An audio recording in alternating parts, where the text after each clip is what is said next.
MJ, I have another name for you. Craven. He's here on some kind of hunt.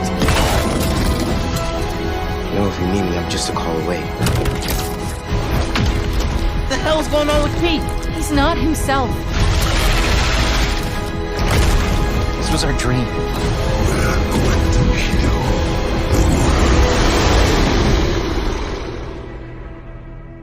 PlayStation. We've got a lot to talk about. So first, Brian, my first question for you is, where do we find Peter, MJ, Harry, and Miles at the beginning of Marvel Spider-Man 2, now that we're in the third installment of the franchise? Well, you could find us all in the back being late to the panel because we were watching the story trailer as you guys were all watching it backstage. True, That's first true. off. So, yeah, I think what's really great about this game is that we're going to pick up roughly 9 to 10 months after the events of Miles Morales, which, if you haven't played it, it's an amazing video game by a talented team. And what's really great is we kind of have Pete and Miles. They're a well-oiled machine. They're a great team. They lean on each other. They really support each other, and they're really protecting the city. But at the same time, there's a lot of things going on in their life outside the mask. Miles is applying to college and trying to figure out how to write his college essay. And you have Pete starting his teaching career. And then you have MJ, who is still at the Bugle, but under a new leadership with the return of J. Jonah Jameson at the Daily Bugle. Damn, all right. And then Bill, so my next question is for you. So can you talk about the dynamic of these characters and how, working with Insomniac, they're keeping the authenticity of the DNA of the core of these characters while still making it their own? Together, working all together, we're all one team. We all love the characters. Our goal is to make something that you love, that when you play it, you say, this was made by fans for fans. Oh, yeah.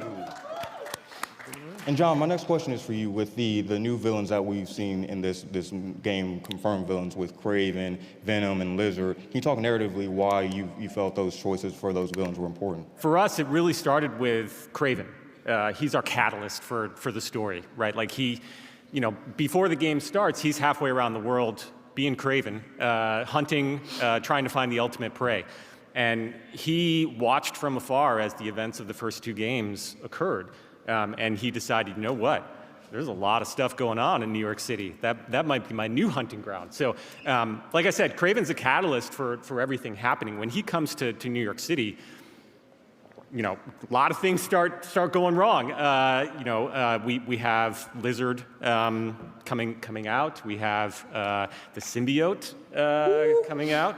And as you saw briefly in that trailer, Miles is forced to come face to face with the Mr. Negative, the guy who killed his dad. So there's a lot of drama that's happening in this game.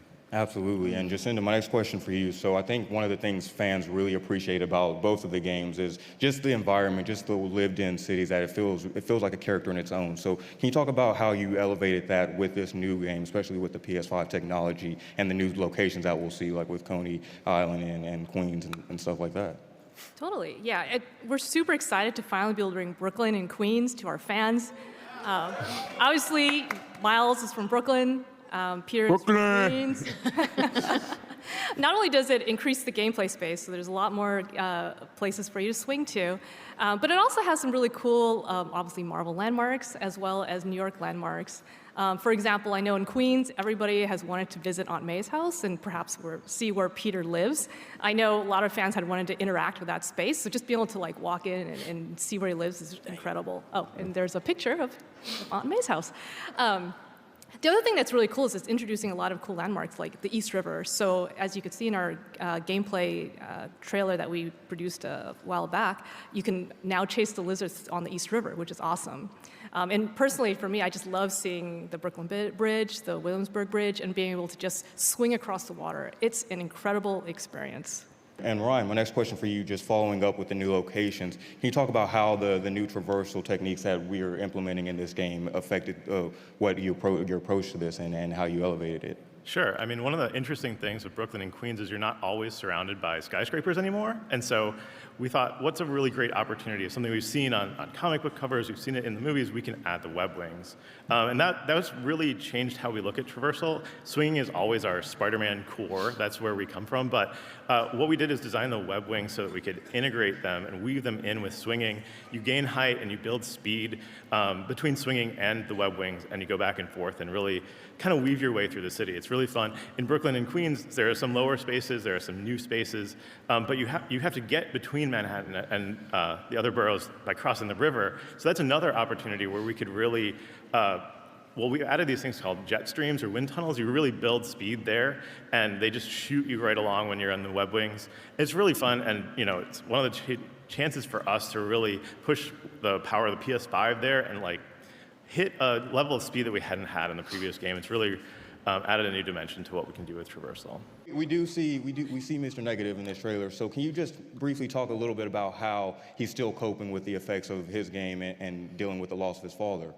Man, well, y'all seen Miles' trajectory, and just with everything that he's been through with his family and his friends, and just getting into this new world that he's, being introduced to. But he's now owning this power. But coming back to Martin Lee, man, that was something big. I didn't think that we would revisit that because we had a lot of emotions on set. And my last question, because we touched on it as well, but his powers and his abilities, how is he really, we see them evolving, and we see him, he has a couple new abilities, so how is he really coming into his own with that, with his abilities? Well, we got some stuff coming for y'all. Y'all get ready. October 20th, you're gonna be surprised, you're gonna be shocked, you're gonna be on your feet.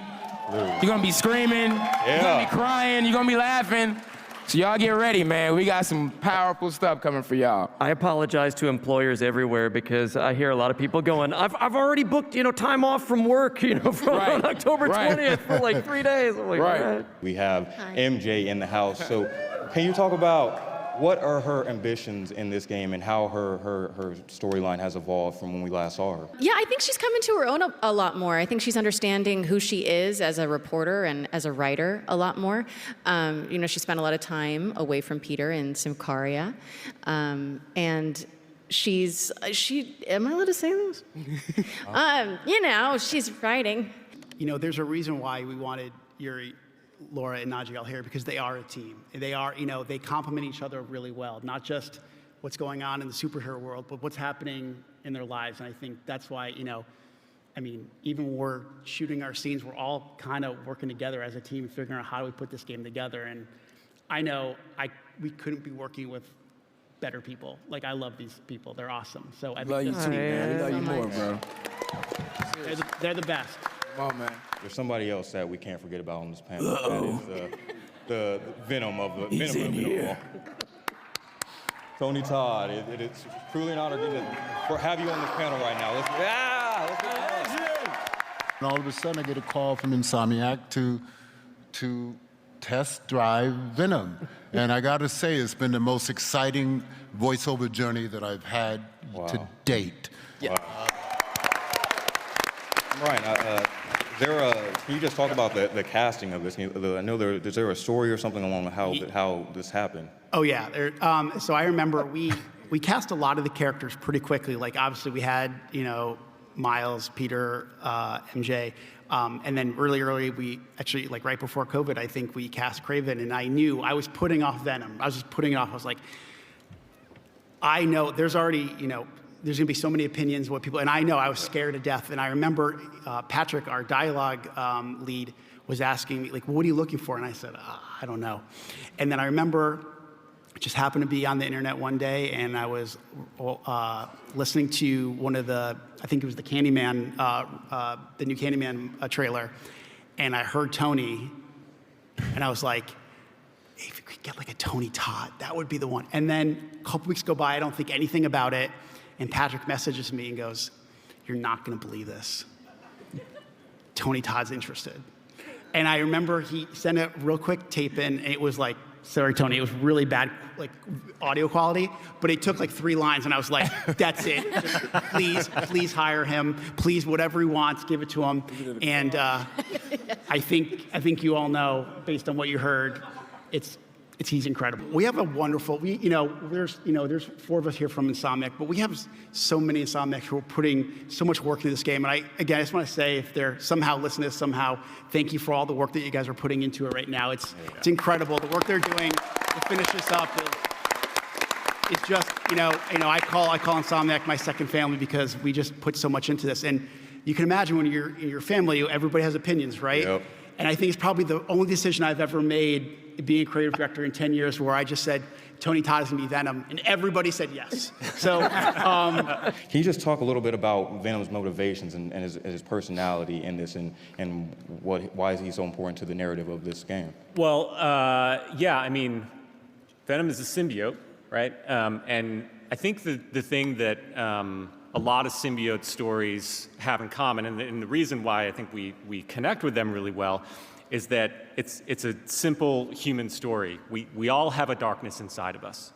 And then you put the symbiote on top of that. It really brings out the dark parts of what Spider-Man is about, power and responsibility. You heard Yuri talk about it a couple of minutes ago.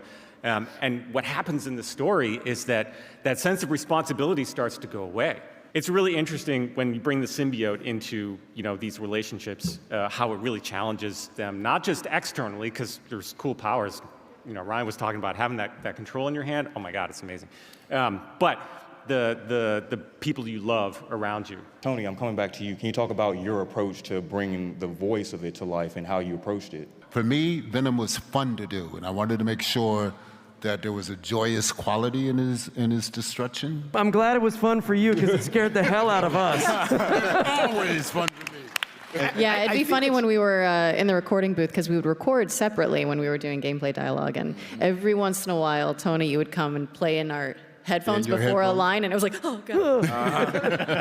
Wouldn't expect it, and it was terrifying. And Brian, I'll come back to you real quick. What was that like when you heard Tony voice his lines for the first time officially, and what was your initial reaction?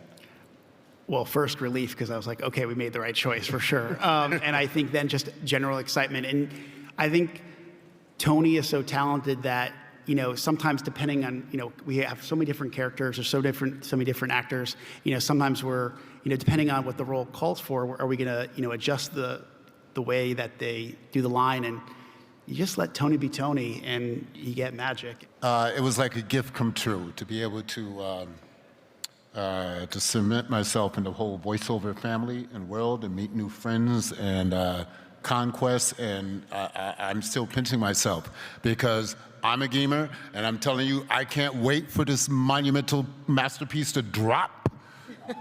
That's right. Sizzle. I'd be remiss if I didn't ask you, can you do the iconic "We Are Venom" line for everybody in the crowd? Bring us all out. Which do you want? No, okay. We are Venom.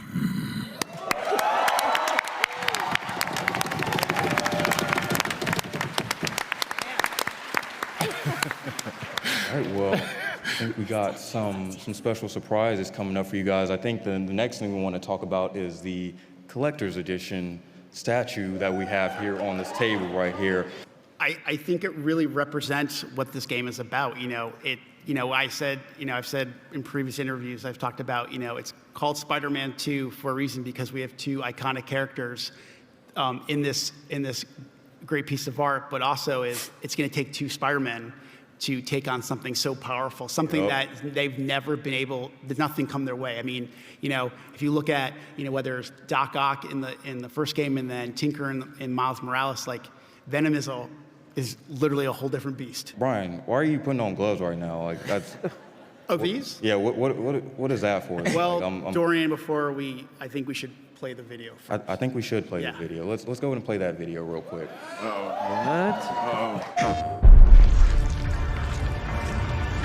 Miles! I need your help! What is this stuff? Wait, Pete! I got an idea! Nice! One more time! On 3! 1, 2, 3!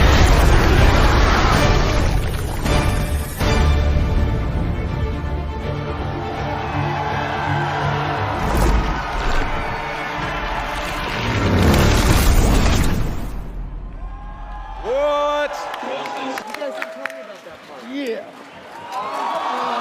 The beautiful Spider-Man 2 PlayStation 5. Oh my God. Wow. I didn't know about that. I didn't know. They didn't show me that before we came out No, they here didn't tell us that at all. They No, did that was, not. yeah. Now I have to Y'all get knew a what new y'all were PS. doing. Secrets, you guys. They knew what they were doing. Wow. All right, well, there we go. Like Marvel, so they keep everything so tight-lipped. I found out about this 5 minutes before we came out here. That's how serious they are. So, Brian, can you speak to this epic, amazing, beautifuln's right here? This has been one of the biggest secrets throughout the entire development of the game, that we were going to have the console and the DualShock. I know we're pretty pumped. I mean, I think, we talk about the symbiote playing a big role. Obviously, it plays a big role here in the design of the console, and we thank PlayStation for going above and beyond with the design of it. I know I just worked really closely with everybody on the design of it, and I'm pretty pumped, man. All in all, that being said, I want to say thank you again to this incredible panel. Thank you guys so much for all your hard work.